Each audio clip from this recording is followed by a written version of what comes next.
Welcome to the Michigan Golfer Show with your host, Bill Shelton.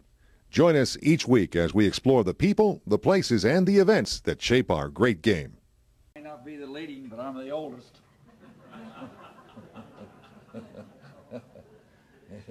It's been a lot of fun down here.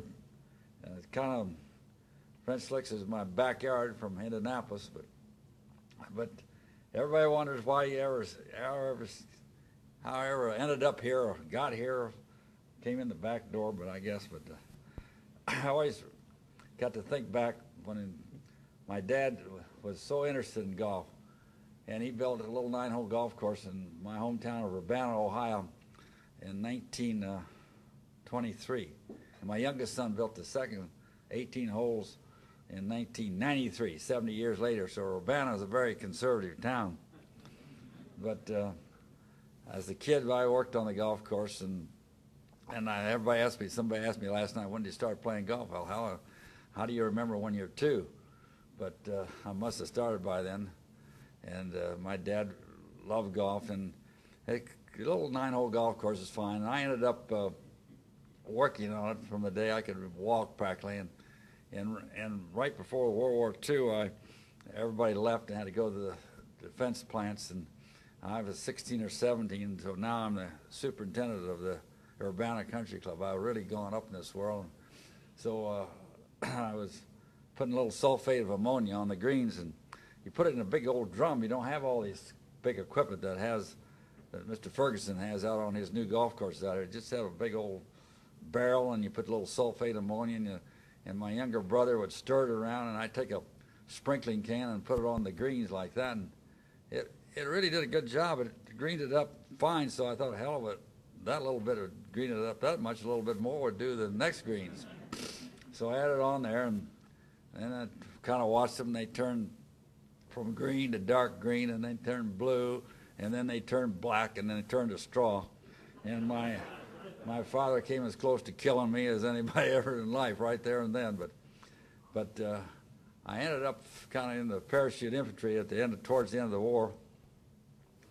And Mr. Truman dropped that little present, and I brought back to Fort Bragg, and I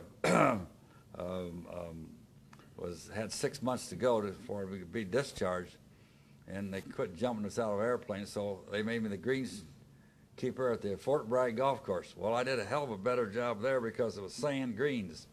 You didn't have to worry about burning them up or killing them. I had 200 Italians working on the fairway, so I didn't have much to do, and I played golf every day for that 6 months at Pinehurst No. 2, and I got to know Mr. Ross. And he would walk around the golf course and follow us because the captain and the other fellow we were playing with were all the better golfers at that time at Pinehurst. And the other fellow, we knew him quite well. We didn't know Mr. Ross too well, but the other fellow was J.C. Penney. So we followed around the golf course at Mr. Ross, and I got to know all of his men that worked on the golf course way back that time. But so I've really followed his golf courses as much as anybody. There's a lot of people go around restoring Donald Ross' golf course, say they're an expert, but I knew Mr. Ross. And I've never changed any of his golf courses, but I wouldn't touch it. But they did a great job at the Donald Ross course that you played the other day. Lee Smith, a young fellow who used to work with me, came here, and they did a marvelous job. They kept it the same, and I know that because my wife came down and played, and she told me. That's a fact. But when we started down here, I came down and talked to Mr. Ferguson, and it's the first job I begged to get. I really wanted to do this job, and I went up on the hill and looked at it, and then I was dumb enough to say, well, you can't build a golf course up here. And I almost proved it, too. It took 2.5 years, and I'm behind time and way over budget. But honestly, I don't think I've ever had a golf course that the ambience around it is as good as this golf course right here. And what I've done as far as tee to green and greens and bunkers, that's all in the eyes of the beholder. But the exterior, the ambience when you play this golf course, had lucky enough to build one on the ocean course at Kiowa, and looking at the Atlantic Ocean is not too bad. And Mr. Kohler up there had gave me a little land on the Lake Michigan. That's part of the ambience. It's part of it. But what I say when you go up here today, I hope you get the same feeling, because you say you don't play much golf. You don't have to play golf up there. You really don't. You just ride around and take a look, because the scenery you have here, and from every hole and every tee in the fairway is I think it's so different, and it's also because of the change in the seasons, the spring, the summer, and fall.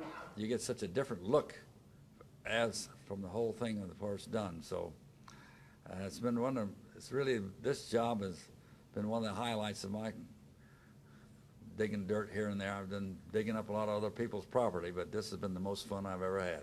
Thank you.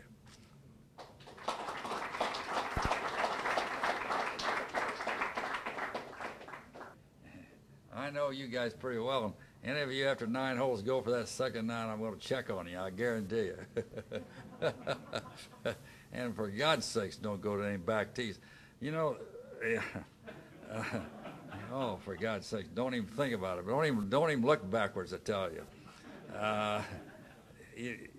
Golf has changed so dramatically, as everybody knows, in the last few years. These kids are hitting the ball so far, and the United States Golf Association has been a little slow getting things under control. But I want to tell you, since you're all sitting here and you know what's happening in the game of golf, and it made such a dramatic change in the maintenance equipment in this 5 or 10 years, and the balls, the clubs, etc. But they had the National Intercollegiate Division I at Purdue just this summer, and the coach from the University of Georgia was there, and he said to me, Mr. Dye said, are they ever going to get control of the balls and the equipment? The USGA going to get control of it?